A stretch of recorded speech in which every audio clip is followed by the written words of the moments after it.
नमस्कार. आपण दैवी गुणसंपदा पाहतो आहोत आणि त्याच्यातला एक महत्त्वाचा गुण आपण पाहिला आहे. आज आपल्याला माऊलींच्या ओव्या त्याच्याबद्दलच्या पाहिजे. कुणाही बद्दल दुष्टपणा आपल्या मनात येता कामा नाही, म्हणजे येत नाही. हा गुण देवाने देऊनच पाठवलेला आहे की सगळे चांगलेच. प्रत्यक्ष भगवंतानी आपल्याला जन्म देताना तो गुण देऊन पाठवला आहे. मग आपल्याला कुणाकुणाबद्दल दुष्टपणा वाटायला लागतो. समर्थांचा करुणाष्टकामध्ये पिशुणे वाटती सर्वे कोणीही मजला नसे. जेव्हा 12 वर्षाचा हा नारायण टाकळीला आला त्यावेळेला लगेच काही त्याला स्वीकारलं गेलं नाही. तेव्हा जो काही अनुभव त्यांना आला तेव्हा त्यांनी करुणाष्टका लिहिली आहे. त्याच्यात ते वर्णन करतात, पिशुणे वाटती सर्वे कोणीही मजला नसे, समर्था तू दया सिंधू आणि बुद्धी दे रघुनायका. समर्थ रामाला समर्थ म्हणताय तेव्हा तू मला बुद्धी दे, ह्याच्यातून मार्ग दाखव. हा जो पिशुणे शब्द आहे ना, तो पिशुणे म्हणजे दुष्टपणा. सगळे भोवती दुष्ट लोक आहेत, माझ्या त्रास देत आहेत मला, असा हा 12 वर्षाच्या नारायणाचा अनुभव आहे. तो जो शब्द आहे तोच अपैशुनम. दैवी गुण काय, कुणाही बद्दल आपल्या मनामध्ये द्वेष नाही, मत्सर नाही, राग नाही, वैर नाही, अशा प्रकारचा गुण आपल्याजवळ देऊन पाठवला आहे. खरं म्हणजे आपण शांतपणाने नुसत्या या गोष्टीचा विचार केला की अरे आपल्याला असं असं देऊन पाठवलं आहे, मग प्रत्यक्षात आपण तसं आचरण करतो आहे का, तर किती किती आपल्या मनात येईल की किती किती लोकांबद्दल, घरातल्या, बाहेरच्या, शेजारच्या, पाजारच्या, प्रासंगिक सगळीकडे आपल्याला असं वाटतं की सगळे काही माझे मित्र आहेत असं नाही, कोणी माझे शत्रू पण आहेत, कोणी मला वाईट म्हणणार आहे किंवा मी कोणाला वाईट म्हणणार आहे, अशी पण मंडळी आहे, असं आपल्या लक्षात येईल. तर दैवी गुण जो देऊन पाठवलेला आहे, माऊली छान छान उदाहरण आपल्याला देणार आहेत. मागच्या वेळेस आपण जाता जाता अमंत्र हा म्हणजे एकही शब्द हा अमंत्र नसतो किंवा एकही औषधाची मूळ, औषधाचं वनस्पतीचं जे मूळ असतं ते आपल्याला औषधी गुण नसलेलं नसतं. अशा प्रकारचं एक सुभाषित आपण जाता जाता गेल्याला पाहिलं होतं आणि त्याचा अर्थ आपण पाहताना म्हटलं, अमंत्रम अक्षरम नास्ती नास्ती मूलम अनौषधम अयोग्य हा पुरुष हा नास्ती योजकस्तत्र दुर्लभ. या सुभाषिताचा आधार आपण घेतला होता की कुणीही माणूस सगळ्याच्या सगळा अवगुणी असतो असं नाही. त्याच्यातल्या चांगल्या गोष्टी जाणून त्याची काहीतरी चांगल्या ठिकाणी त्याच्या गुणांचा उपयोग होईल अशी योजना करणं, तो योजक दुर्लभ असतो असं आपल्याला दिसतं. आणि ते पटवून देण्यासाठी आपण काही उदाहरणं घेतली होती. आठवण येण्यासाठी देते की लगेच तो गुण काय आहे का आपल्याला कळेल. तेव्हा आपण असं म्हटलं होतं की रामाने सुद्धा वानर सेना गोळा केली आणि त्या वानरांच्या सहाय्यानं रावणावरती विजय मिळवलाच की. किंवा आपण शिवाजी महाराजचं उदाहरण घेतो की मावळे गोळा केले. सगळे काही मोठं युद्धकला जाणणारे होते असं नाही, पण त्यांच्या मनामध्ये जी आपल्या देशाबद्दलचा स्वाभिमान त्यांनी जागृत केला, त्याच्यातून ते धैर्य शौर्य एकवटलं आणि मावळ्यांच्या कडून हिंदवी स्वराज्याची स्थापना पण झाली. कृष्णाने सुद्धा गोपबाळांना जमवलं आणि फार मोठं अद्भुत कार्य या गोपबाळांच्या हातून केलं. शालिवाहनाचं उदाहरण घेतात की मातीच्या सैन्यामध्ये प्राण फुंकले, अशा प्रकारची उदाहरणं आपण घेतली की. रामकृष्ण परमहंसांचं उदाहरण घेतात की तरुण मंडळींना त्यांनी साध्या साध्या गोष्टीमध्ये एक वैचारिक त्यांचं जे विचार परिवर्तन होतं ते कसं करून घेतलं. असं हे जे आहे त्याच्यामध्ये योजक हा, त्याच्यामुळे काम झालं. योजक चांगला मिळाला तर आहे त्या सगळ्या गोष्टीतून जी माणसं आहेत ती, जी परिस्थिती आहे, जी साधनसामग्री आहे ती, त्याच्यामधून काहीतरी मोठं काम होतं. पण जर सगळीकडे आपण पैशुनम म्हणजे असं वैर शत्रुत्व असं धरलं तर काहीच होत नाही. हा त्याचा खरा म्हणजे अर्थ. आणि हा सगळा विचार आपण पाहत होतो. याचा अर्थ प्रत्येकामध्ये काहीतरी चांगले गुण आहेत ते पाहावेत, वाईट गोष्टी टाळाव्यात. शत्रुत्व वाटणारे जे काही त्यांचे दुर्गुण असतील ते आपण उल्लेखसुद्धा करू नये, ते न पाहता चांगलं काय आहे ते पाहावं. अशा प्रकारचा दैवी गुण भगवंतानी आपल्याजवळ दिलेला आहे असं पाहिलं. थोडक्यात असं आहे की आता आपल्यापुरता विचार करायचा. मोठी मोठी उदाहरणं तर खूप असतात, पण आपल्यापुरता विचार करायचा झाला तर आपण कुणाही बद्दल, ज्याला आपण गॉसिपिंग म्हणतो, जो हजर नाही आहे त्याच्याबद्दल बोलण्याची आपली भूमिका असते आणि तो कसा चुकीचं वर्तन करतो हे आपण सांगतो, तर हे टाळावं. थोडक्यात काय तर असं हे जे गॉसिपिंग आहे, आपण तर कोणी जात नाही, परंतु चांगली जागा गॉसिपिंगची जागा काय आहे तर किटी पार्टीज असतात, भिशी असतात, तिथे ही योग्य जागा असते की तिथे हे गॉसिपिंग चालतं आणि जे कोणी हजर नसतं त्यांच्याबद्दलच्या गोष्टी बोलल्या जातात. असं थोडक्यात काय, परनिंदा करू नये, दुसऱ्याबद्दल वाईट बोलणं हे अत्यंत घातक आहे, अत्यंत वाईट आहे असं सांगतात. मला हे असं ना, अशी बोलण्याची जर चटक लागली ना तर ती व्यसनासारखी असते. व्यसन जसं जात नाही ना तसंही अशा प्रकारचं बोलण्याची चटक लागली की ती पण जात नाही, की काहीतरी दुसऱ्याबद्दल सारखं काहीतरी बोलायचंच आणि ते त्याचे जे काही उणिवा असतील त्याच नेमक्या काढायच्या असं होतं. अलीकडे सध्या तर आपण पाहतोय ना, सारख्या एक दुसऱ्यावर काहीतरी बोलायचंच, काही संबंध नसणारं किंवा काही गरज नसणारं सुद्धा. काय आता ती 100 वर्ष होऊन छान तिचं जीवन गेलं, साध्या अगदी म्हणतात तसं कष्ट करून तिनं आपल्या मुलाला घडवलं, आज पंतप्रधानपदी मुलगा झाला, त्या आईवर वाटेल ते बोलण्याचं काही जरूर आहे का? जो गुण आपल्याला देऊन पाठवलेला आहे त्याची आठवण होते आणि एक दुसऱ्यावरती नुसत्या काही ना काहीतरी गोष्टी करून उलट्या हे करायच्या, ही जी वृत्ती आहे ना त्या वृत्तीबद्दल वाईट वाटतं की भगवंताने आपल्याला कुठला दैवी गुण देऊन पाठवला आहे आणि आपण मात्र तसं आचरण करत नाही. एक न्यूयॉर्कमधली घटना या दृष्टीनं मोठी ऐकण्यासारखी आहे की अमेरिकेमधल्या न्यूयॉर्क शहरामध्ये 2 साप्ताहिक निघायची. दोनही साप्ताहिक अत्यंत लोकप्रिय होती आणि प्रत्येक म्हणजे एक साप्ताहिक दर रविवारी निघायचं, प्रत्येक रविवारी त्या साप्ताहिकाचं प्रकाशन व्हायचं आणि एक साप्ताहिक गुरुवारी प्रकाशित व्हायचं. दोन्ही अतिशय लोकप्रिय साप्ताहिक होते आणि त्या रविवारी ज्या साप्ताहिकामध्ये जे काही संपादकीयमध्ये लेखन केलं जायचं त्याला सडेतोड उत्तरं देणारी गोष्ट गुरुवारी असायची. त्यामुळे लोकसुद्धा रविवारचा अंक वाचून झाला की त्यातल्या गोष्टी अगदी असायच्याच चांगल्या आणि अगदी मनाला पटतील अशा, पण त्याच्यावर काहीतरी गुरुवारी नक्कीच आपल्याला वाचायला मिळणार आणि म्हणून गुरुवारच्या अंकाची पण वाट बघायचे. गुरुवारी ते दुसरं साप्ताहिक घ्यायचं. पहिल्याच रविवारच्या साप्ताहिकातल्या सगळ्या गोष्टी खोडून काढल्या जायच्या. ती मी म्हणतो ते कसं बरोबर आहे तेही अतिशय चांगल्या पद्धतीनं मांडलेलं असायचं. तर एक विचारवंत न्यूयॉर्कमध्ये होते, त्यांनी विचार केला की दोनही लेखक इतके चांगले आहेत, इतकं उत्तम पद्धतीनं आपला मुद्दा पटवून देण्याची त्यांच्याजवळ क्षमता आहे, तर आपल्या वाचकांना 2 चांगले लेखक मिळतील, आपण त्यांच्यामध्ये जरा सलोखा घडवून आणूया की तुम्ही ह्याच्यामध्ये नका तुमची प्रतिभा खर्च करू. कारण जसं आपण पुलंचं उदाहरण नेहमी घेतो ना की इलेक्शनच्या काळामध्ये ज्या कोणाचं भाषण ऐकू, ज्या लीडरचं, त्या पार्टीला मत द्यावं असं वाटतं. कारण ते इतकं चांगलं भाषण असायचं की असं वाटतं बा हा काय बोलला आहे, ह्याच्या भविष्यामधल्या 5 वर्षाच्या ज्या काही त्यांच्या ह्या आहेत ना गोष्टी त्या अगदी योग्य आहेत आपल्या देशाच्या दृष्टीने, याला मत द्यायला पाहिजे असं म्हणा. पुढं सांगायचं की भाषण झालं की त्या पार्टीला मत द्यावं असं वाटायचं, दुसरं भाषण ऐकलं की त्याचं बरोबर वाटायचं.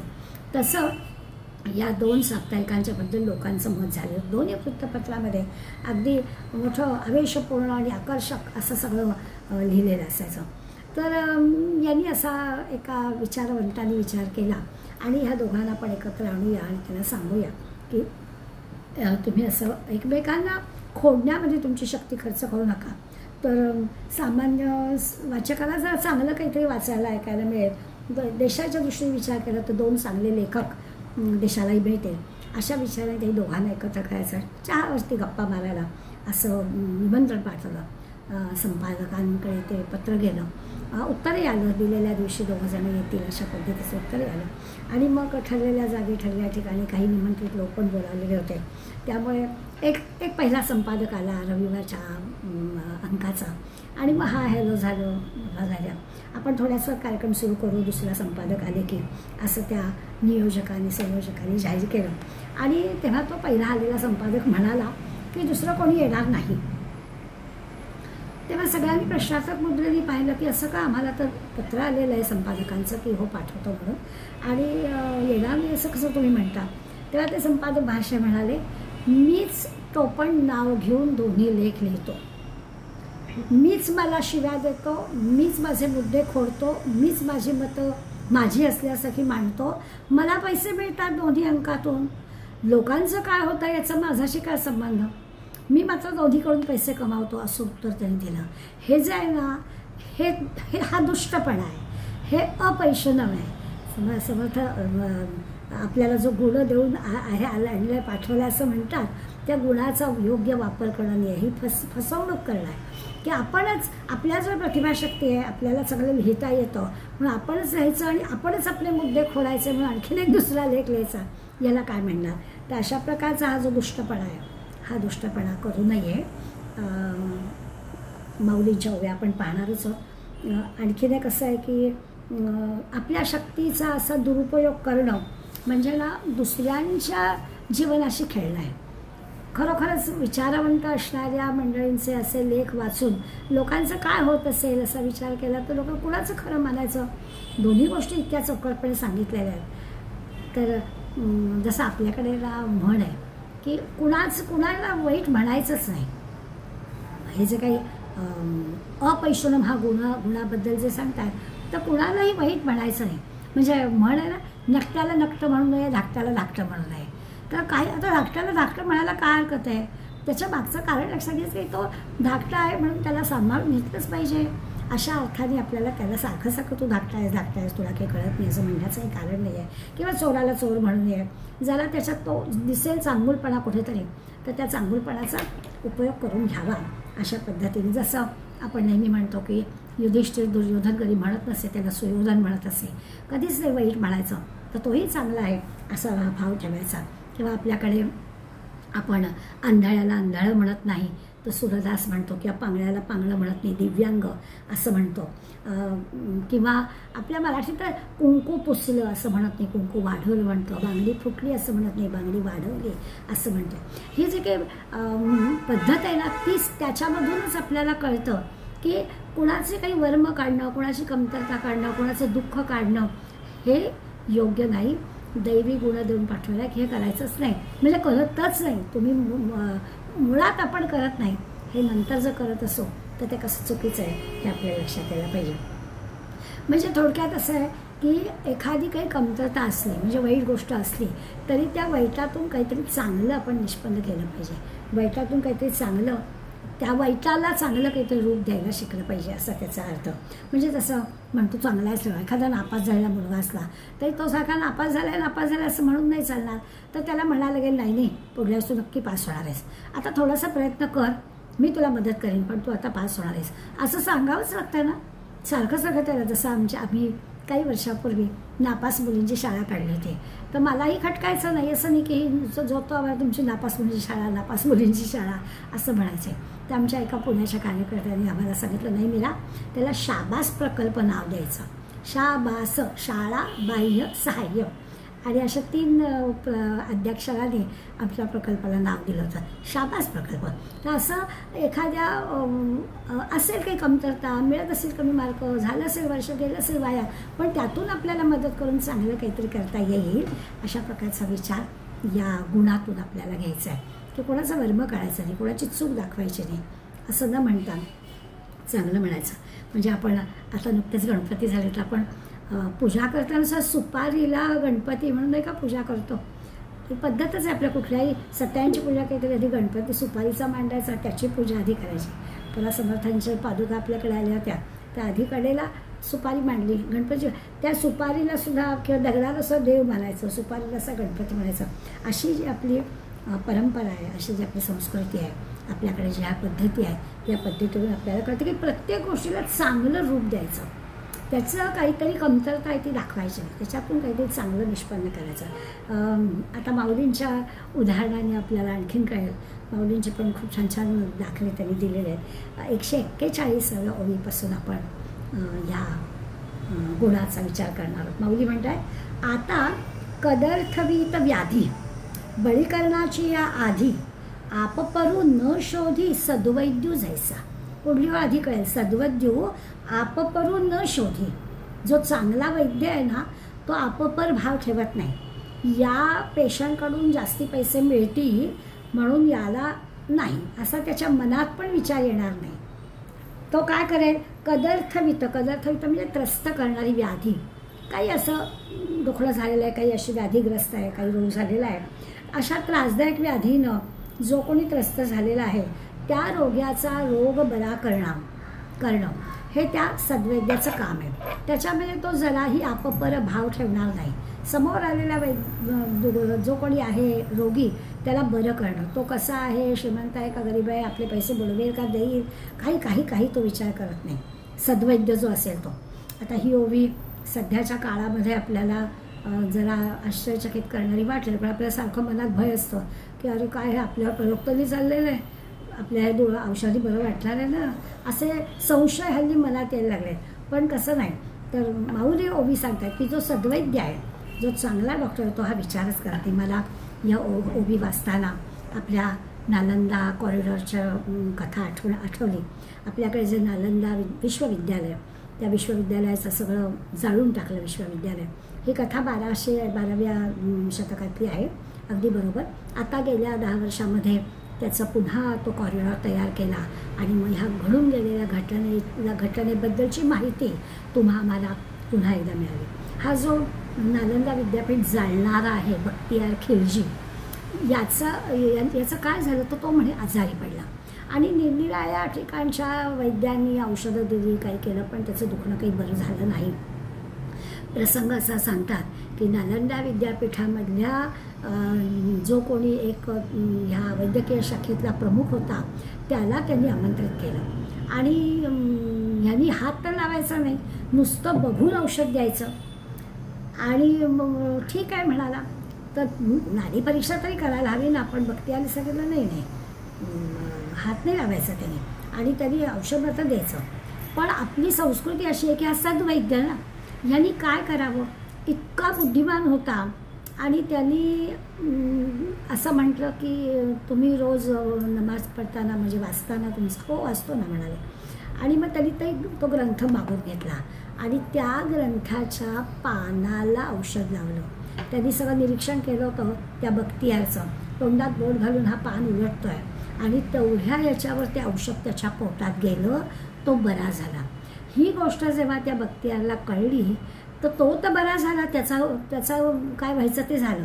पण कृतघ्न असणाऱ्या मंडळींनी त्या सगळ्यांना म्हणजे त्या विद्येला पण जाळून टाकणं, म्हणून तो संबंध एवढा मोठा पुस्तकांचा संग्रह कित्येक दिवस ते जळत होतं आणि ते विश्वविद्यालयामध्ये विश्वातून मुलं अभ्यासासाठी शिक्षणासाठी येत होते.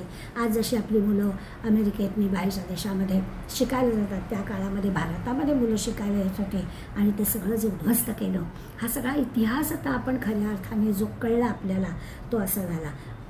आठवण झाली अशासाठी की माऊलींची ओवी आहे, आप परू न शोधी सद्वैद्यू जैसा. तसं आपल्या म्हणतात तसं ह्या भारतीय संस्कृतीमध्ये असणाऱ्या या सद्वैद्यांनी काम केलं की आपपर भाव नाही, तो शत्रू आहे पण त्या शत्रूला असा रोग बरा करणं हे माझं काम आहे. त्यांनी तो रोग बरा केला आणि त्याचा कृतज्ञपणा हा आपला आत्ता खरं म्हणजे आपल्या विषयाशी धरून नाही, पण आठवण झाली म्हणून सांगितलं. मुद्दा काय, तर माऊली म्हणतात सद्वैद्यांनी असं वागलं पाहिजे की कोण समोर कोण आहे, निरोगी आहे की तो बरा करायचा. पुढली 142व्या ओळीमध्ये आणखीन एक दृष्टांत सांगतात. का चिखली रुतली गाये धड भाकड ना पाहे, जो तियेची या ग्लानी होये काला बोला.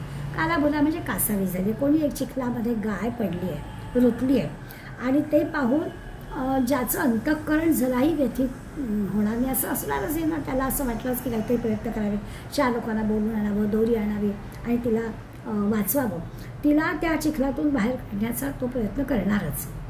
हा गुण आहे बरं का. आपण दैवी कुणीही संकटात सापडलं की तिथे धावून जाणं, त्याला मदत करणं, हा गुणच आपल्याला दिलेला आहे. त्यामुळे चिखली रुतली गाय आहे, त्यामुळे चिखलात रुतलेल्या गायीला बाहेर काढणं हे तर बरोबरच आहे.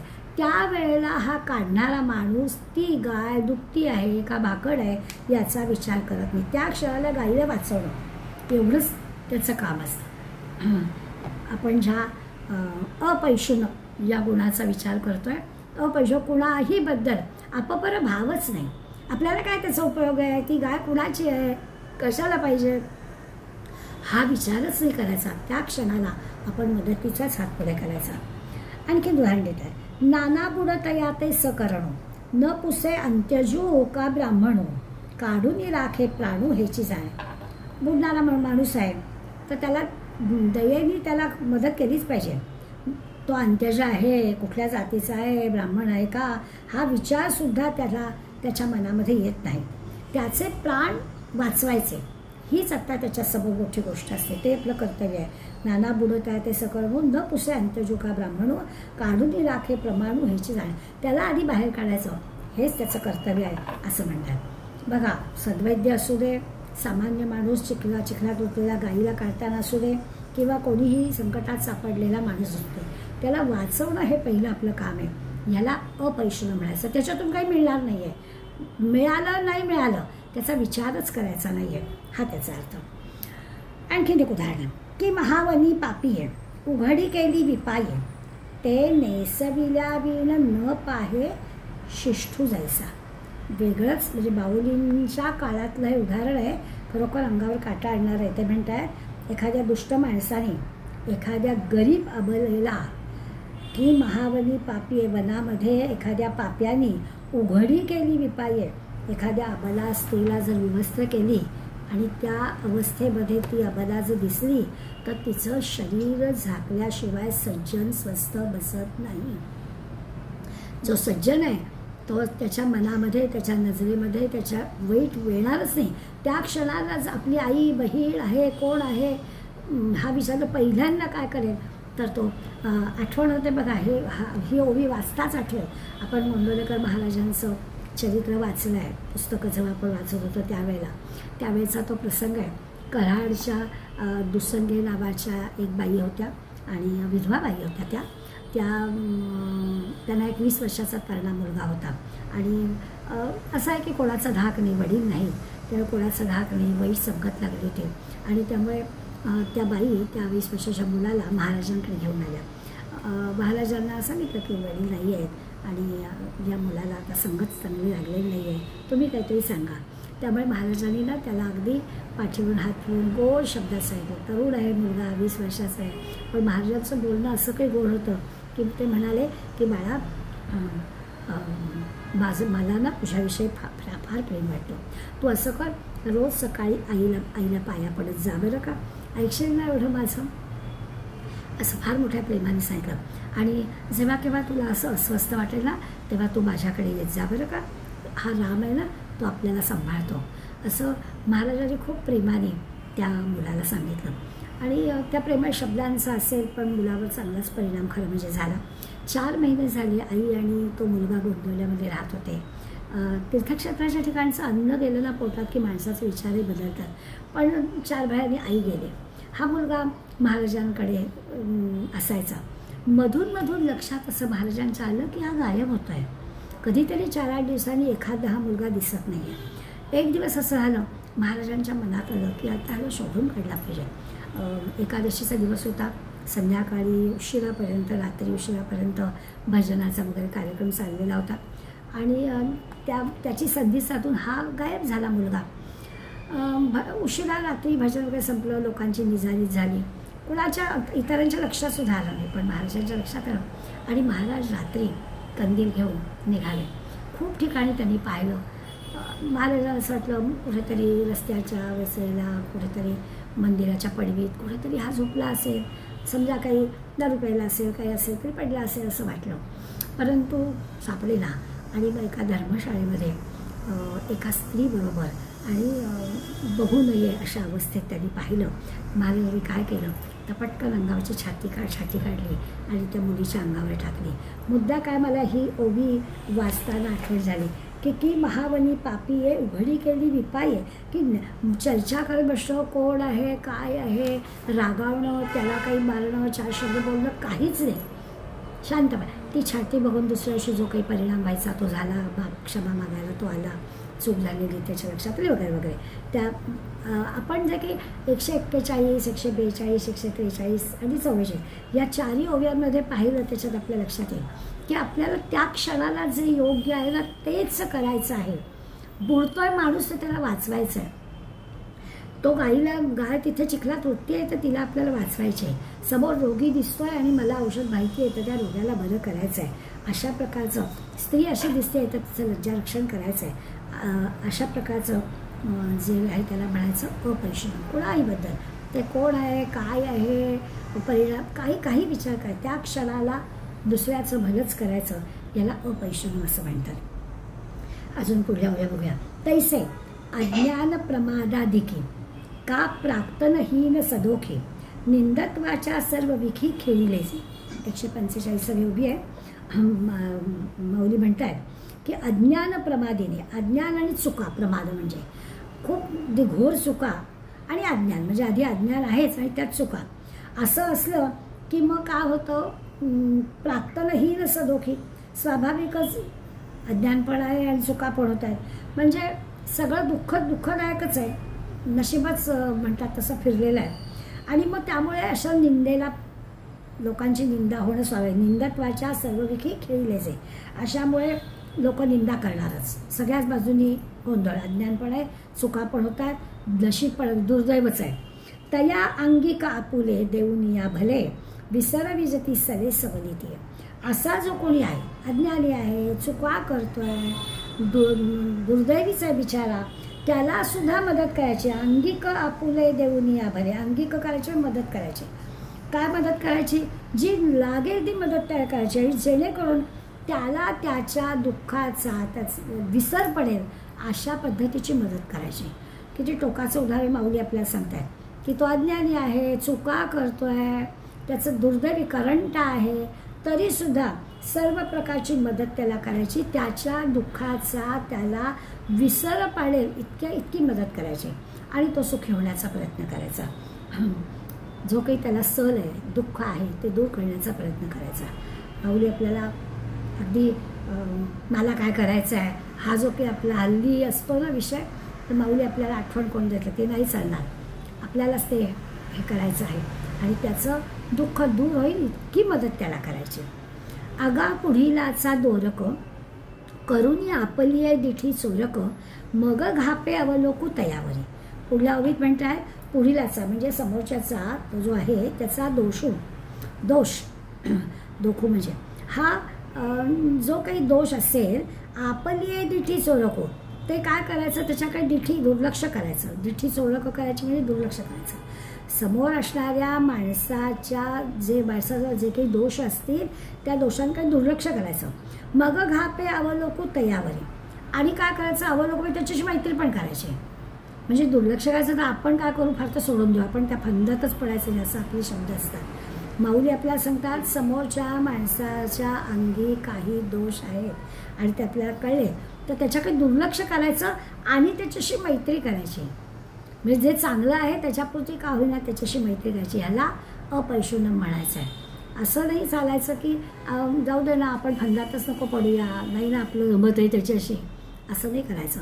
तर ते जरी काही दोष असते त्या दोषांकडे दुर्लक्ष करायचं आणि होता होईपर्यंत सर्व प्रकारची मदत त्याला करायची. जैसा पूजुनी देवो पाहिजे, पेरुनी शेता जायचे, तोषवनी प्रसादू घ्यायचे अतिथीचा. जैसा आणि तैसा आलं की लगेच आपल्याला कळलं. कसं, आता आधीच्या ओळीत सांगितलं की दुर्लक्ष करायचं, कितीही जरी दोष असले तरी दुर्लक्ष करायचं आणि त्याला प्रयत्नपूर्वक मदतच करायची.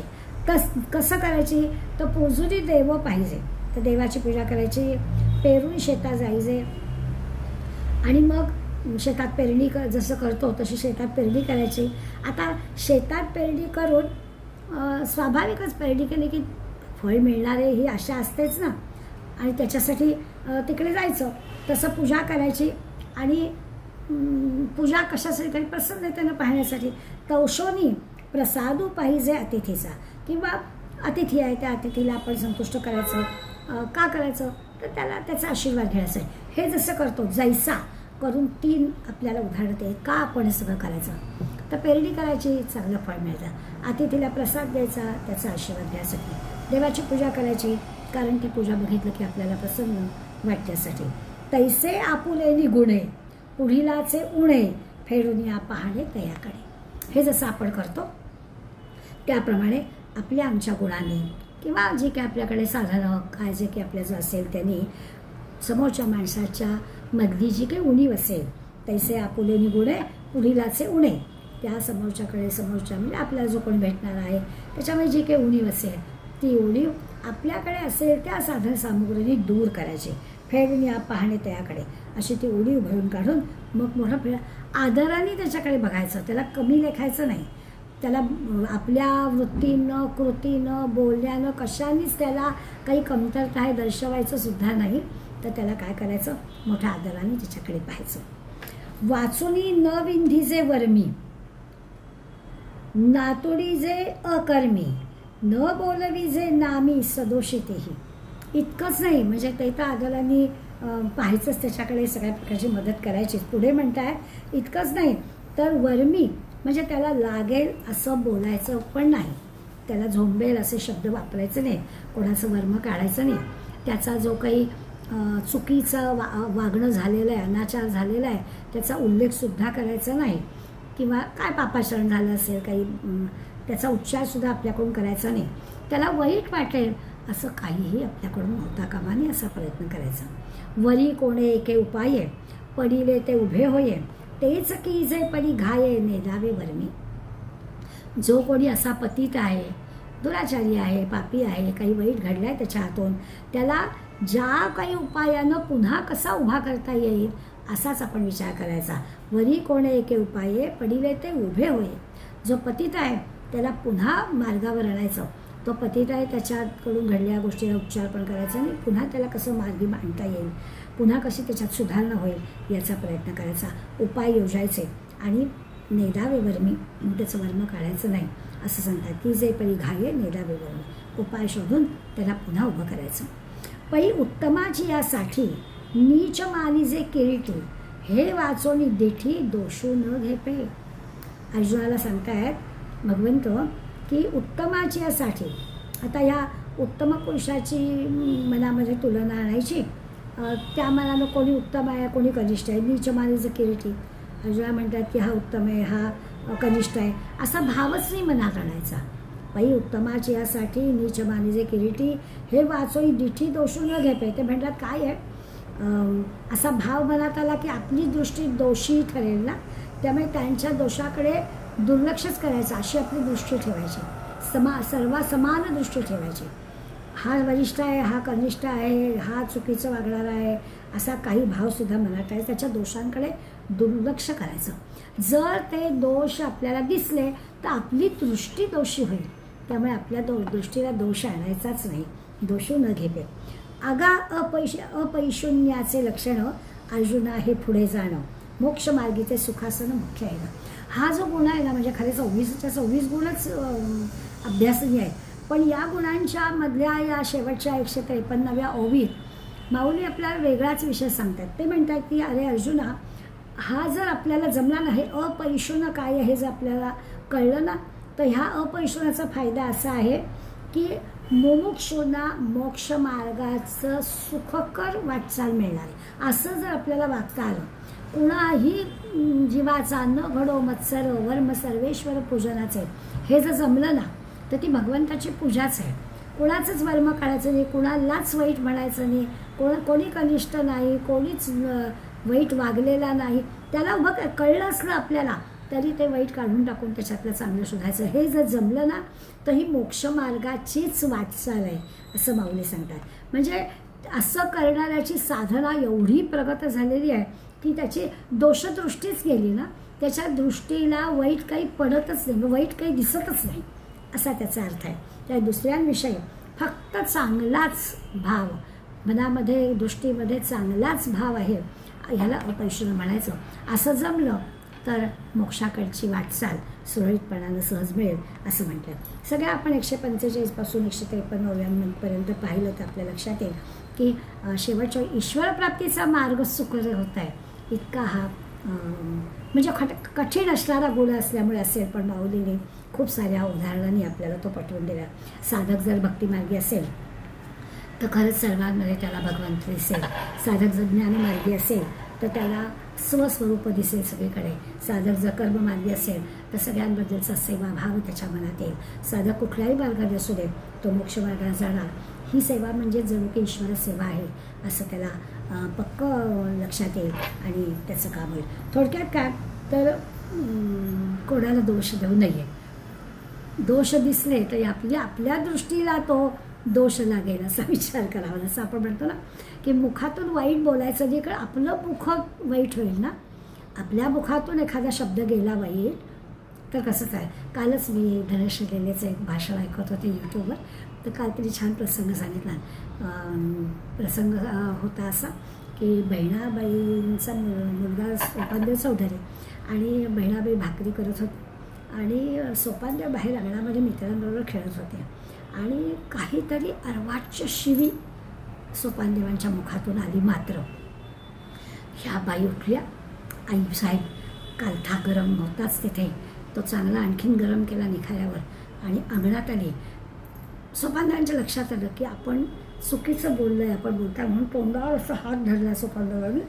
ह्या बाईने काय करावं, शर्ट वर केला आणि बेंबीच्या ठिकाणी चटका दिला. विचार असा करता येतो की ते जे आहे नाभीची जागा हे स्फुरण आहे, चांगल्या विचाराचं स्फुरण तिथे होतं, त्याच ठिकाणी तिने डाग दिला. आपल्या हे वाचता वाचता लक्षात येतं की कुणालाही दोष द्यायचा नाही. आता माऊलीने आपली दृष्टी खराब होईल, आपण वाईट बोललो तर मुख खराब होईल. जिथे स्फुरण होतं असं काहीतरी बोलण्याचं, असं काहीतरी वागण्याचं, त्या ठिकाणीच हे वाईट स्फुरण पण होताच कामा नये. अशा प्रकारचा विचार या निमित्तानं आपल्या लक्षात येईल. ह्याला अपैशून म्हणायचं. अत्यंत मृदू बोलणं, अत्यंत आत्मीयतेने बोलणं, अत्यंत प्रेमानं बोलणं, अत्यंत गोड बोलणं, याला अपैशून असा घोडा आहे, तो आपल्याला भगवंतांनी देऊन पाठवलेला आहे. आता आणखीन पुढल्या ओळीकडे जायचं. आपण आता दुसऱ्या श्लोकातली पहिली ओळ संपवली. अहिंसा सत्यम क्रोध त्याग शांती अपैशूनम. आता पुढल्या दया भूतेश्वलो लुप्त्वम मार्दवम ह्रीर चापलम, यातला दया गुण जो आहे तो आज आपल्याला बघायचा आहे. आपल्याला हा गुणच चांगला माहिती आहे. तुकाराम महाराजांचा अभंग आपल्याला पाठ आहे, दया क्षमा शांती तेथे देवाची वस्ती. त्यामुळे दयेमुळे आज खरं म्हणजे मानव समाज टिकून आहे असं म्हणायला हवं. खरोखरच एकमेकांबद्दल हा दयेचा गुण आपला असलाच पाहिजे. आपण जो कोणी असा मदत करतो ना त्याच्याबद्दल नेहमी असं म्हणतो की आमका फार दयाळू आहे.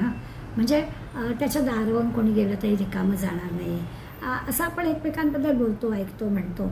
दयाळू म्हणजे काय, तर दुसऱ्याला मदत करणारा, दुसऱ्याला देणारा, आनंद, आपला झालेला आनंद दुसऱ्याला पण मिळेल असा प्रयत्न करणारा. असं बस स्टँडवर, एस टी स्टँडवर, रस्त्यावर कोणी ताई गरिबावर दया करा असं हात पसरतो, काय 1 रुपया द्या, 2 रुपये द्या म्हणतं. आणि आपण हे सगळं असं ऐकतो. कोणीतरी आपल्यावर दया करावी अशा प्रकारचा तो एक म्हणतात तसा ती एक मागणी असते. असं ते दयेच्या संदर्भात सारखं आपल्याला दिसतं. इतकं कशाला, एखादा अत्यंत मोठा गुन्हा केला आहे, मृत्यूदंडाची शिक्षा झाली आहे, त्यालासुद्धा राष्ट्रपतींकडे दयेचा अर्ज करता येतो. तो जो अर्ज केला आहे की माझ्या हातून झाली चूक, पण तरी तुम्ही मला दया दाखवा, अशी न्यायाधीशांकडे राष्ट्रपतींकडे दयेची विनंती केली जाते. आणि देहदंड नको, काही दुसरी शिक्षा करा अशा पद्धतीचा अर्ज होतो. किंवा प्राणीमात्रांवर दया करा. बेवा आपल्याला किती हल्ली दिसतं, रात्री जर आपण पाहिलं तर कितीतरी सोसायटीच्या ठिकाणी कुत्र्याला मांजरांना खायला घालायला अगदी डबे घेऊन, किंवा त्यांचं जे खाद्य असतं महाग असतं ते, पण ते घेऊन सुद्धा येऊन लोक होतात. ही काय, तर त्यांच्या अंतःकरणामध्ये मुक्या प्राण्यांबद्दल असणारी दया आहे, त्या दयाबद्दलच हे सगळं करतात. जरा वेगळ्या पद्धतीने पण एखादं काहीतरी काय गुरासारखा ओरडतोय, सध्या एखाद्याला काही दुखणं असेल तर ते त्याला सहन होत नाही आणि म्हणून तो ओरडतो, म्हणतो काय गुरासारखा ओरडतोय असं म्हणतो. त्यामुळे त्याच्या तो जो असं कोणी करत असेल तर त्याच्याबद्दल पण आता अंतःकरण आपल्याला येतो. मग आपण म्हणतो अरे काहीतरी त्याला उपचार करा. अशा प्रकारचे म्हणजे अनोळखी प्राणी, पक्षी सर्वांबद्दल आपल्या अंतःकरणामध्ये दयाभाव असतो. रोगी असू दे, कष्टी असू दे, परिचित असू दे, अपरिचित असू दे, रस्त्यातला असू दे, भिकारी असू दे, सगळ्यांबद्दल आपल्या अंतःकरणामध्ये दयेचा विचार असतो असं आपण पाहतो. पूर्वी पण पाहत होतो, म्हणजे माऊलींच्या ओव्यांपासून 750 वर्षापूर्वी पण हेच होतं, आजही तसंच आहे. इतिहासाचा विचार केला तर पृथ्वीराज चव्हाणला मोहम्मद घोरीची दयाच आहे म्हणून पुन्हा तुम्ही सोडलं. तो बोलतोय त्याचा विश्वास वाटला आणि सोडलं. समर्थाने बद्धाची व्याख्या केली आहे. त्यांनी त्याच्यामध्ये सुद्धा दया नाही, करुणा नाही, आर्जव नाही, मैत्री नाही, शांती नाही, क्षमा नाही, त्या नावं बद्ध. असं दया नसणाऱ्याला ते बद्ध म्हटलं आहे. अनेक पुढल्या यादी दिली आहे, पण पहिलं दयेचं नाव दिलं आहे. ज्याच्या अंतःकरणात दया नाही तो बद्ध असं समर्थ म्हणतात. त्यामुळे दैवी गुण आहे दया आणि तो आपल्या सर्वांजवळ तो असतो असं बरोबर आहे. हल्ली मात्र असं आहे की दया दिसतच नाही कुठे. कोणी कोणाला विचारत नाही, कोणी कुणाबद्दल कोणाला दया येत नाही.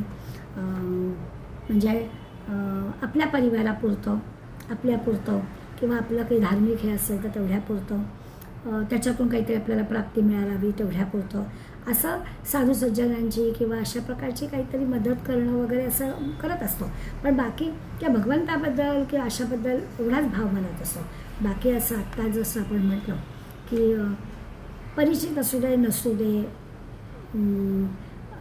कोणीही आपल्याजवळ काही मागणी केली आणि आपल्याला ते शक्य आहे पूर्ण करणं, तर ती दया ही आता हल्ली कुठे दिसत नाही. हा जो काही सामाजिक जीवनात आता भेद दिसतो आहे, त्याचा अर्थ असा आहे की आपल्यामध्ये फार विषमता आलेली आहे. का आता दया वाटत नाही लोकांना, तर आपल्या एकंदर समाजामध्ये इतकी विषमता आहे. म्हणजे जसं म्हणतो ना की काय टॉवर पण असतात आणि तिथे झोपडपट्ट्या पण असतात. ही जी विषमता समाजामध्ये दिसते, त्यामुळे आपल्याला अशी यंत्रवत जगणं चाललेलं आहे. काय कोणाबद्दल कोणाला काही वाटलं नाही, दया वगैरे काही नाही. सगळ्यांची मनं, सगळ्यांची हृदय ही अशी मानवी यंत्र जणू काही झालेली आहेत असं आपल्याला दिसतं. समजा अगदी रस्त्यात काही घडलं तरी आपल्याला अरे अरे असं म्हणतो, पण पुढे निघून जातो आपण ती मदतीला. त्याची कारणं वेगवेगळी आहेत. ते अगदी बरोबर आहे की आपण काय करणार आहोत, त्याच्यातून काय निष्पन्न होणार आहे, अनंत आपल्या मनामध्ये विचार येतात. पण कोणी घसरला पडला, काही घडलं, अगदी दुर्दैवाने काही मृत्यू जरी झाला तरीसुद्धा दया अंतकरता येत नाही. आपण तिथून लवकरात लवकर दूर कसं निघून जाऊ असा प्रयत्न करतो. असं सध्या आपल्याला दिसतं. त्याची कारणं जरी वेगवेगळी असली तरी आपल्याला त्याचं दिसतं. इतकं कशाला आपण इतके यंत्रवत झालेलो की शेजारी पाजारीसुद्धा काही घडलेलं असतं तर आपल्याला कळतसुद्धा नाही.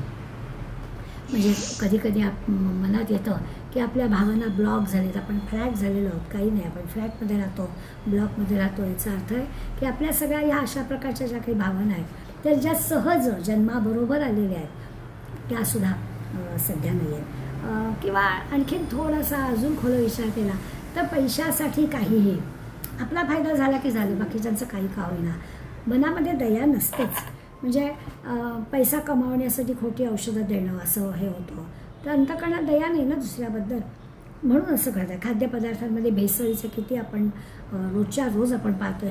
भाज्या काय, फळं काय, त्या फळांमध्ये काय देत आहेत, केळी काय वेगळ्या पद्धतीने पिकवली जात आहेत केमिकल घालून. हे सगळं जे काही आहे ते असंच आहे की दुसऱ्याबद्दल की अंतकरणात दयाच नाही. माझं काम झालं की झालं, मला पैसे मिळाले की झालं, लोकांचं काही का होईना.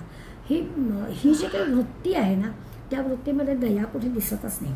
आता हा गुण आपल्याजवळ आहेच, आत्मसात करायचा वेळ आणायचा नाही आपल्याला, पण समजावून मात्र नक्कीच घ्यायचा आहे. कारण तो गुण घेऊन आपण आलो, पण आत्ताच्या सद्यस्थितीमधल्या सभोवतालीच्या वातावरणात जणू की आपण तो विसरलो आहे.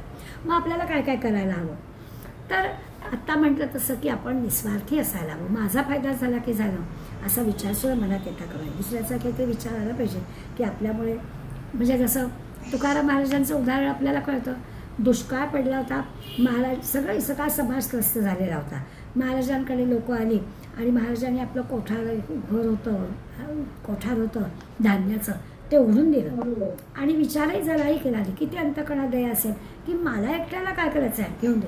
आज आपण काय बघतो, अगदी आपल्या लहानपणापासून बघत आलेलो आहोत की कुठे काही एखादी गोष्ट मार्केटमधून जाणार आहे की लोक ती जास्तीत जास्त घेऊन भरून ठेवतात घरं. माझं झालं की झालं, लोकांचं काही का होऊ देणार. ही वृत्ती आता फार वाढली. म्हणजे दया हा जो सहज गुण आहे असं भगवंत सांगतोय आपल्याला, तो आपण सहज गुण काही सांभाळत नाही आहोत. पण तो आपल्याला आणला पाहिजे. कुठेतरी विचार मनात आला पाहिजे की अरे आत्ता दुसऱ्याला ही अडचण आहे, उद्या माझ्या प्रसंग आला तर, त्यामुळे हा विचार मनात आला पाहिजे. एकमेकांना मदत केली पाहिजे. दयाबुद्धी अंतकरणात असलं पाहिजे. ती दयाबुद्धी अंतकरणात असण्यासाठी धैर्य आपल्याजवळ असलं पाहिजे. कारण दया मनात आली आणि तसं वागायचं. जरा श्रुतीताई ऑडिओ चालू होत आहे तर बरं का, श्रुतीताई ऑडिओ चालू राहिला आहे.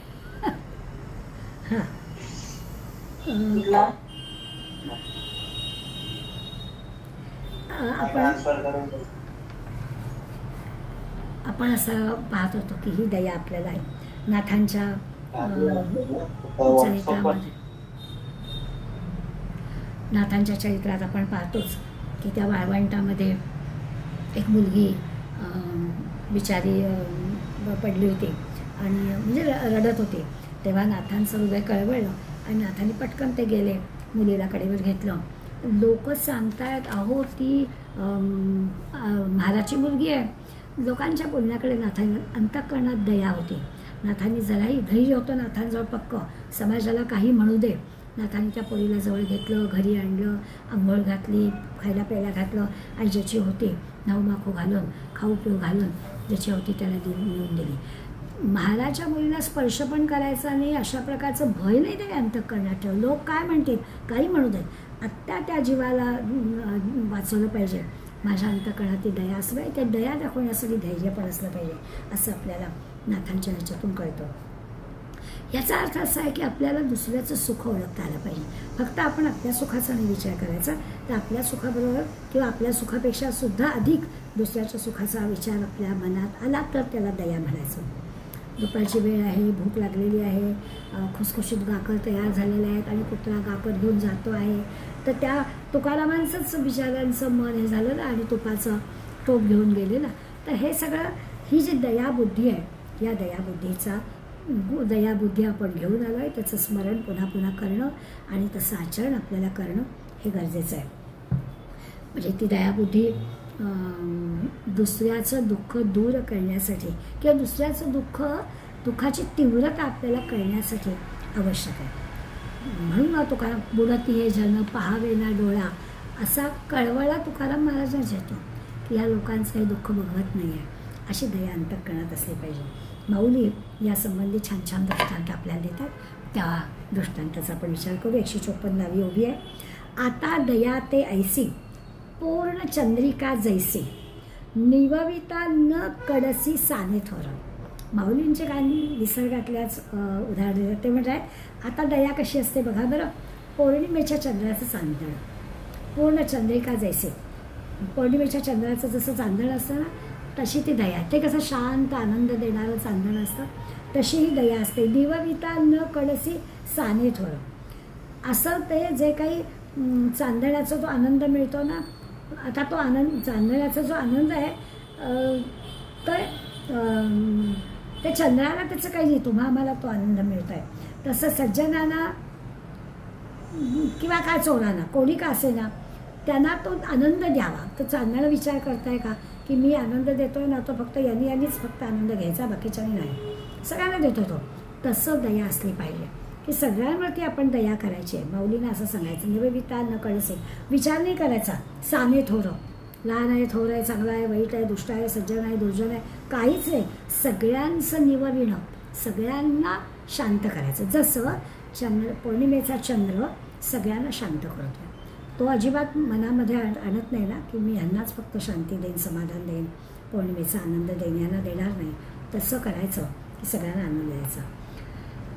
155 मध्ये साधू संतांचं उदाहरण घेतो. ऐसे दुःखिताचे शिणणे हिरता सकणवपणे उत्तम माधम नेणे विवंसुगा.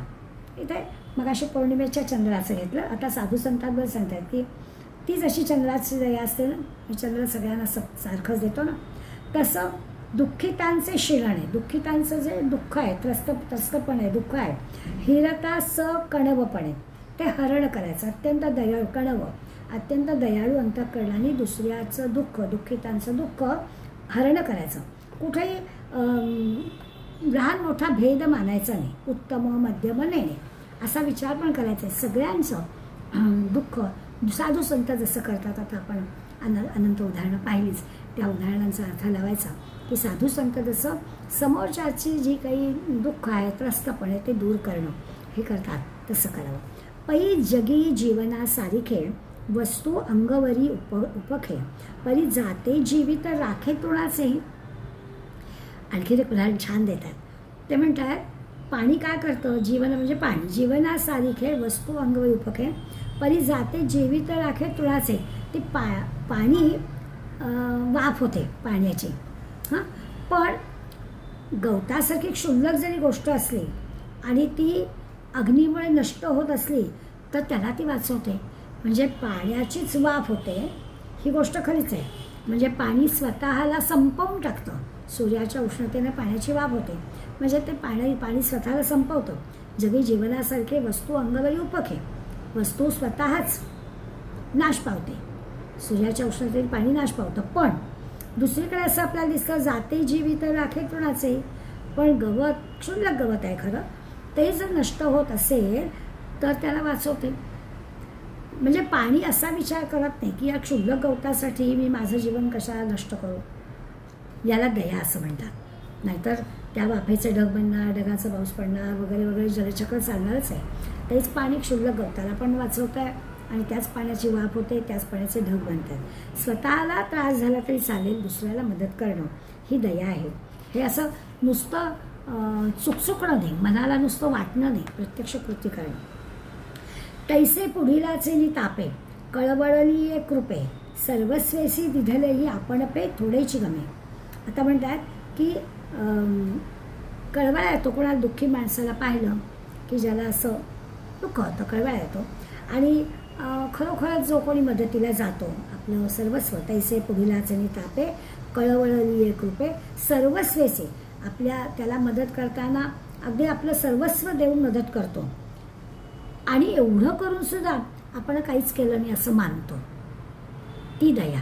दया करायची म्हणजे काय, तर आपल्याला सुखरूप ठेवायचं कोंदणात आणि मग दुसऱ्याला असं नाही, सर्वस्व द्यायचं. सर्वस्व देऊन सुद्धा आपण काहीच केलं नाही असं ज्याला वाटतं त्याला दया म्हणायचं. निम्न भरली या विडे, पाणी ढळोची नेणे, तेवी श्रांत तोषोनी जाणे सामोरे पा. साधं उदाहरण देतात की म्हणजे एखादा खड्डा आहे, तो खड्डा भरल्याशिवाय काही पाणी बाहेर वाहत नाही. खड्डा भरला की पाणी बाहेर वाहतं. निम्न भरली या विडे, पाणी ढळोची नेणे. पाणी जर व्हायचं असेल तर जिथे जे खड्डे आहेत ते खड्डे भरतात, पण पाणी व्हायला लागतं. तसं तेवी श्रांत तोषोनी जाणे, तसं समोरचा दुःखी असेल, त्रस्त असेल तर त्या त्रस्त असणाऱ्या दुःखी असणाऱ्या माणसाचं निवारण केल्याशिवाय तो पुढे जातच नाही, त्याला अन्य काही सुचतच नाही. त्याला दया म्हणायचं. दया कशाला म्हणायचं ते पण माऊली अगदी साध्या साध्या गोष्टीतून आपल्याला सांगताय. पै पायी काटा नेहटे, तव व्यथा जीवी उमटे. घुसला पायाला काटा पण डोळ्यातून पाणी येतं, जीवाला दुःख होतं. तैसा पोळे संकटे पुढीलाच नाही, तसं दुसऱ्याचं दुःख होऊन ज्याला दुःख होतं, दुसरा त्रस्त झालेला बघून त्याला दया म्हणायचं. छान उदाहरण दिलं आहे, खरोखरच आहे. काटा लागतो पायाला पण डोळ्यात पाणी येतं. तसं ते सांगतायत की त्रस्त होतो दुसरा दुःखाने, पण ज्याला स्वतःला ते दुःख वाटतं त्याला दया म्हणायचं. का पावो शीतलता लाही, की ते डोळ्याची लागी होये, तैसा परसुखे जाये सुखावतो. किंवा ते म्हणतात पावो शीतलता लाही. आपल्याला माहिती आहे की आपल्या डोळ्यांना जर उष्णतेचा त्रास होत असेल तर तळपायाला काशाच्या वाटेने घासतात, किंवा तळपायातला जर घासलं की आपोआपच डोळ्यांचं त्रस्तपण, डोळ्यांची उष्णता कमी होते. का पावो शीतलताल आहे, पावलांवर जो उपचार केले, थंडच उपचार केले ते डोळ्याची लागी होईल, तर डोळ्यांना त्याचा उपयोग होतो. तैसा परसुखे जाये सुखावतो. तसं दुसऱ्याला जर सुख दिलं तर या माणसाला सुख मिळतं. दुसऱ्याच्या परसुखे सुखी व्हावे, परसंतोषे सुखी व्हावे असं समर्थ म्हणतात ते अर्थाने. किंबहुना तुषिता लागे, पाणी आराईले असे जगी, तैसे दुःखितांचे सेल भागी जिणे तयाचे. आता म्हणतात तुषिता, तहान लागलेला जो आहे, त्या तहान लागलेल्या माणसाची तहान भागावी म्हणून जसं पाणी आहे, पाण्याचा उपयोग काय, ते तहानलेल्याची तहान भागावी, तसं दुःखितांचे सेलभागी जिणे तयाचे. तसं दुःखितांचं दुःख सल हरण व्हावं, दुःखितांचं दुःख नाहीसं व्हावं, हेच त्याच्या जीवनाचं मुख्य कर्तव्य असलं पाहिजे. त्याला दया म्हणतात. दयाळू कोण, तर हा तो पुरुष वीर राया, मूर्तिमंत जाण दया, मी उदयजताची तया ऋणिया लाभे. अर्जुनाला भगवंत सांगतात असा जो कोणी दयावंत आहे, असा जो कोणी पुरुष आहे तो केवळ दयेची, मूर्तिमंत जाण दया, तो केवळ दयेची मूर्ती आहे. म्हणजे उदयजताची, तो जन्मतःच भगवंतानं तो मला ऋणी करून ठेवतो. असा जो दयाळू आहे, असा जो दुसऱ्याचं दुःख जाणतो, तो जन्मतःच मला ऋणी करून ठेवतो. इतकी संतांनी दयेची थोरवी गायलेली आहे. आपल्याकडे हे सगळं वर्णन वाचलं की असं वाटतं की दयाबुद्धी अशी आपल्याला दिसतच नाही. खरं तर संतांनी सगळं अद्वैत तत्त्वज्ञान आपल्याला सांगितलं की कणाकणात सगळीकडे ईश्वर भरलेला आहे. त्यामुळे जिकडे तिकडे जर भगवंत भरलेला आहे, मग दयाबुद्धी का बरं दिसू नये. म्हणजे दयावान बनण्याऐवजी, दयावंत बनवण्याऐवजी आपली खरी दयनीयच अवस्था झालेली आहे. कोणी आपल्याकडे बघत नाही किंवा कोणाला वेळ नाही अशी परिस्थिती झालेली आहे. त्यामुळे आपण दयेचा अर्थ समजून घेतला पाहिजे. आता नेहमी आपल्याला दयेचा अर्थ समजून घेण्यासाठी एक तुकारामांनी दयेची केलेली व्याख्या आहे, त्या दोन्ही ओळी वाचायला सांगतात. त्याचा पण विचार आजच्या निमित्ताने आपल्याला करायचा. तुकाराम महाराज म्हणतात, दया तिचे नाव भूतांचे पालन. आपण आत्ता त्याच्या अनंत उदाहरणांसहित पटवून घेतलं की दया कशाला म्हणायचं, भूतांचे पालन. सगळ्या भूतमात्रांच्या जे काही त्रस्तपण असेल, दुःख असेल, कमतरता असेल, उणीव असेल, ती दूर करणं त्याला दया म्हणतात. पण पुढली ओळ पण तितकीच महत्त्वाची आहे, आणिक निर्दालन कंटकांचे. त्याहीकडे आपलं लक्ष दिलं पाहिजे की हे तर बरोबरच आहे की दुसऱ्याला मदत करावी, दुसऱ्याचं उणीव बाजूला करावी, अगदी बरोबर आहे. पण दयेचा व्यापक अर्थ विचार कर, राष्ट्राच्या दृष्टीनं या व्यापक अर्थाचा विचार करायलाच हवा. आपण वैयक्तिक दृष्टीने विचार केला तर आत्तापर्यंतच्या ओव्यांमधली जी काही उदाहरणं पाहिली ती बरोबर आहे. खरोखर जो कोणी आपल्यासमोर असेल, कुणीही असू दे, त्याचं दुःख, त्याचं त्रस्तपण आपण बाजूला करणं, त्याच्यासाठी आपल्याला त्रास झाला तरी तो सहन करणं, सर्वस्वाचा त्याग करून त्याला सुखी करणं, अशा प्रकारची दयेची व्याख्या आपण केली. आता मात्र आपण राष्ट्राचा विचार केला तर आपल्याला आत्ता असं दिसतं की आपल्याकडे खूप आता ज्ञान आहे, पैसा आहे, यंत्रसामग्री आहे, सगळ्या गोष्टी आपल्याजवळ आहेत. म्हटलं तर अन्नधान्य, यंत्र, युद्धसामग्री, सगळ्या गोष्टी आपल्याकडे आहेत. आता युद्धाचे जे काही सगळीकडे आपण बातम्या ऐकतो, प्रत्येकच देशाचं दुसऱ्या कुठल्या तरी देशाशी युद्ध चाललेली आहे असं सगळं आपण पाहतोय. पण आपल्या लक्षात असं होतं की एवढी सगळी विद्वत्ता किंवा एवढ्या सगळ्या गोष्टी आपल्याजवळ आहेत, तरी पण आपल्याला परदेशी वस्तूंवरती, म्हणजे अगदी साध्या आपण सगळेजण व्हॉट्सॲपचा वापर करतोय.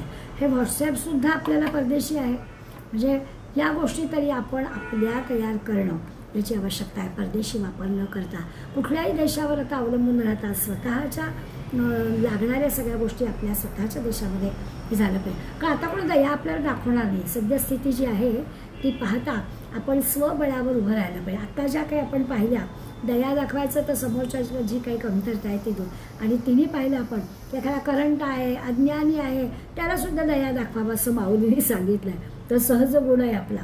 परंतु आता आपल्याला आणिक निर्दालन कंटकाचे म्हणजे पण दयाचा आहे हा जर विचार करायचा झाला तर आता अच्छे दिन येण्यासाठी किंवा अच्छे दिन आले ते टिकण्यासाठी कम मेक इन इंडिया या सगळ्या गोष्टीचा आपण विचार करायला पाहिजे. तर परमेश्वर आपल्यावर दया करेल. नाहीतर आज जगामध्ये जे काही चाललं आहे ते पाहिलं की असं वाटतं की काय घडणार आहे. तर ते असा प्रश्न आपल्या मनात निर्माण होऊ नये यासाठी काय करायचं, तर वैयक्तिक जीवन सुखी झालं करायलाच हवं, प्रयत्न करायलाच हवे, पण इतरांचं स्वजीवन करायला हवं. तुकाराम महाराज असं जर म्हणाले असते की माझं झालं की झालं, मला काय करायचं आहे बाकीच्यांचं, या सगळ्यात संतांबद्दल आपण तुकाराम महाराज भंडाऱ्याच्या डोंगरावर बसले आणि आपलं पांडुरंग पांडुरंग म्हणत बसले असते, भक्तीत रंगले असते, आनंदामध्ये राहिले असते, त्यांना आनंद मिळाला असता, मुक्ती मिळाली असते, सगळं झालं असतं. असं सगळ्यात संत स्वामी विवेकानंदांनी असं ठरवलं असतं की मला काय करायचं आहे, मला कालीमातेचं दर्शन होत आहे म्हणू तेव्हा, आणि मला आनंद मिळतो आहे, तहान नको, भूक नको, काही मला नको, मला एक आनंद मिळतो आहे तो बस आहे, असा विचार केला असता आणि असं सुख अनुभवलं असतं आणि असे सगळे मुक्तीला गेले असते. लोकमान्य टिळकांनी विचार केला असता आणि समजा त्यांनी हे सगळं देशकार्य किंवा आपल्या देशासाठी काही न करता एखाद्या ठिकाणी प्राध्यापकी किंवा वकील म्हणून काम केलं असतं तर वैयक्तिक जीवन त्यांचं झालं असतं की सुखी. पण तसं केलं नाही. कितीतरी उदाहरण, नानाजी देशमुखांचं एक उदाहरण आहे की राजकारणातून ते निवृत्ती घेतल्यावर स्वस्थ घरी बसले असते. राजकारणी लोकांना पेन्शन पण मिळतं, ते पेन्शनवर उरलेलं आयुष्य त्यांनी चांगला वृद्धापकाळादी आनंदात घालवला असता. पण तसं त्यांनी केलं नाही. तर त्यांनी अगदी अखेरच्या क्षणापर्यंत समाजासाठी काम केलं.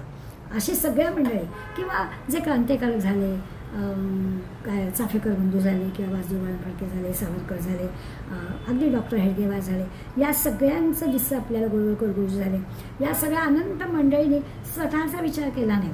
तर देशासाठी, राष्ट्रहितासाठी आपलं आयुष्य समर्पित केलं असं आपल्याला दिसेल. तर ह्याला पण दयाच म्हणायचं की आपण आत्तापर्यंत वैयक्तिक पातळीच्या गोष्टी पाहिजे. समोरचा माणूस जर काही त्रस्त असेल तर त्याचं त्रस्तपणा, आता जर देश त्रस्त होतो त्यावेळेला सगळ्या लोकांनी आपला विचार केला नाही तर आपलं सर्वस्व देशासाठी समर्पित केलं आणि त्या देशावरती जणू काही दयाच केली असं म्हणूया. म्हणून की दया तिचे नाव भूतांचे पालन. तर भूतांचे पालन म्हणजे देशाचा पण विचार आपल्याला ह्याच्यात करायला हवा. आणि निर्धाराला कंटकाचे जे यामध्ये आड येत आहेत, जे काटे घालतायत मध्ये, त्रस्त करतायत, त्यांना पण बाजूला करणं, याला पण दयाच म्हणायचं असं लक्षात घेतलं पाहिजे. जसं नेहमी एक उदाहरण देतात की शेतकरी असतो ना, तो शेतामध्ये बी पेरतो, अगदी बरोबर आहे. पण ते बी पेरल्यावर त्याला आवश्यक असणारे जे तण येतात वरती, समजा भात पेरणी झाली आहे तर बाकीचे जे तण येतात ते तण त्याला काढून टाकले जातात. त्यांनी म्हणजे आधी शेत नांगरायचं, त्याच्यानंतर ते बी पेरायचं, मग तण काढायचे, खत घालायचं, ही सगळी कामं त्याला करावी लागतात. हे तो करतोच, त्याला जे फळ मिळणार आहे त्यासाठी करावं लागतं. त्याबरोबर त्या शेताला कुंपण पण घालावी लागते, कुठेतरी मचाण बांधून बसावं लागतं. पक्षी जर आपल्या धान्यावर येणार असतील तर त्या पक्ष्यांना सुद्धा हाकलावं लागतं. कुठं श्वापदं येणार असतील तर श्वापदांना पण ठार मारावं लागतं. हे पण आवश्यक आहे. म्हणजे पहिलं जसं आवश्यक आहे तसं दुसरं पण आवश्यक आहे. पहिलं आवश्यक आहे तर दयातीचे नाव भूतांचे पालन. आपल्या शेतजमिनीमध्ये खणायचं आहे, बी लावायचं आहे, पेरणी करायची, पाणी खतं घालायचे आहेत, आलेले तण असतील ते नको असतील ते काढायचे वगैरे वगैरे, हे करायचंच. आता आणिक निर्दालन कंटकाचे, तर त्रास देणारी जी मंडळी आहे, श्वापद आहेत, पशुपक्षी आहेत, तर कुंपण घालायला हवी, गोफण फिरवायला हवी, या सगळ्या गोष्टी पण करायला पाहिजे. असं उदाहरण अगदी चपकल देतात, ते बरोबर आहे, ते लक्षात येईल आपल्या. म्हणजे हे दुसरं केलं नाही तर पहिलं वाया जाईल, म्हणून दोन्ही करायला लागतं. दया म्हणजे दुसऱ्याच्या दुःखानं कळवळा येणं आहेच, पण तेवढंच नाही आहे. दुसऱ्याच्या दुःखाने कळवळणं, विव्हळणं एवढ्यापुरतंच नाही, तिथे तर करायचंच, पैशाची मदत करायची, काय मलमपट्टी करायची, पण हे दुःख का निर्माण झालं याचा शोध घ्यायचा, दुःखाचं कारण दूर करायचं, याला पण दया म्हणायचं. घडलेल्या याला मदत करायचीच, पण असं का घडलं तर त्याच्यासाठी पण आपण त्याचा शोध घेऊन ते दूर करण्याचा प्रयत्न करायचा. म्हणून श्रीरामाने रावणाचा नाश केला, कंसाच्या अणुराला भगवान श्रीकृष्णाने मारलं. करुणासागर आहे, एकीकडे शबरीची बोरं पण खाल्ली आहेत, दयागुण आहे त्याच्याजवळ, पण तरी देखील कंटकाचं निर्दालन हे पण त्यालाही दयाच म्हणायचं असं लक्षात येईल. त्यामुळे दयेला सात्विक, राजस, तामस तिन्ही प्रकार आहेत. अज्ञान आहे किंवा काय सारासार विवेक नाही आहे अशा ह्याने केलेली जी दया आहे ही तामस दयाच आहे. एखादा आळशी आहे, आईत खाऊ आहे, काहीच करत नाही आणि त्याला जर पोसायचं आहे तर ती तामस दया आहे. त्याला कामाला लावलं पाहिजे, तुला देतोय पण हे काम कर. किंवा विंचवाची गोष्ट सांगतात, तो शंकराच्या पिंडीवर बसलाय, त्याला मारलंच पाहिजे. मग तिथे शंकराच्या पिंडीवर चपलेली विंचू कसा मारू असा विचार नाही करून चालणार. त्या विंचू, सर्प, चोर, लबाड, खुनी अशी जी काही त्याला सोडून देणं ही तामसी वृत्ती आहे. ज्यांनी तो हिंदू आहेस म्हणून मारून टाकला आहे त्याला सोडून देणं ही तामसी वृत्ती आहे, असं नाही चालणार. तामसी दया आहे, सोडून नाही द्यायची त्याला. भ्रष्टाचारी आहेत, समाजघातक आहेत, देशद्रोही आहेत, यांना त्यांची जागा दाखवली पाहिजे, त्यांना सोडून देणं ही तामसी दया आहे. पण राजस दया कशाला म्हणायचं तर दयाबुद्धीचं नुसतं प्रदर्शन असं असतं ना, त्याला राजस व्हायला. आपला काहीतरी नावलौकिक व्हावं, पाठी लागावी, आपली काहीतरी कीर्ती व्हावी, त्याला राजस म्हणतात. रुग्णालयामध्ये देणग्या द्यायच्या आणि त्याची पाठी लावायची, अनाथालयांमध्ये काम करायचं, वृक्ष लावायचे, मग ते वृक्षांची काळजी कोणी घेत आहे की माहीत नाही, आपण मदत करायचे, फोटो आले की झालं. अशी प्रसिद्धी मिळवणं, मतं मिळवण्यासाठी काय करणं, याला राजस दया म्हणायचं. आणि खरी सात्विक दया जी आहे ती आपल्याला माऊलींनी उदाहरणे पौर्णिमेच्या चांदण्यासारखी वगैरे वगैरे ते आपण पाहिलं. तर निस्वार्थपणानं लोककल्याणासाठी जे काही आपण करतो त्या मदतीला दया म्हणायचं.